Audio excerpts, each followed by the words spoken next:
آپ دیکھیے انسان رحم میں مادر میں ہوتا ہے، ماں کے پیٹ میں ہوتا ہے تو ہر وقت ڈر لگا رہتا ہے ضائع نہ ہو جائے.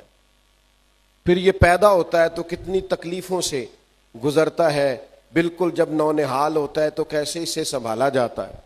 پھر یہ ماں کا دودھ پینے کے قابل ہوتا ہے، پھر دودھ چھڑانے کا ٹائم آتا ہے، وہ کتنا مشقت والا کام ہے، کتنا تکلیف والا کام. پھر یہ اپنے قدموں پہ چلنا شروع کرتا ہے تو کئی دفعہ گرتا ہے. پھر یہ تعلیم کے مراحل سے گزرتا ہے، پھر کام کاج کے مراحل سے گزرتا ہے، زندگی مشقت کے ساتھ گزارتا ہے. آپ کو پتہ ہے دنیا میں دکھی کون رہتے ہیں؟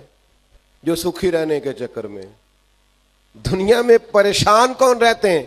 جو زیادہ خوشحال رہنے کے موڈ میں.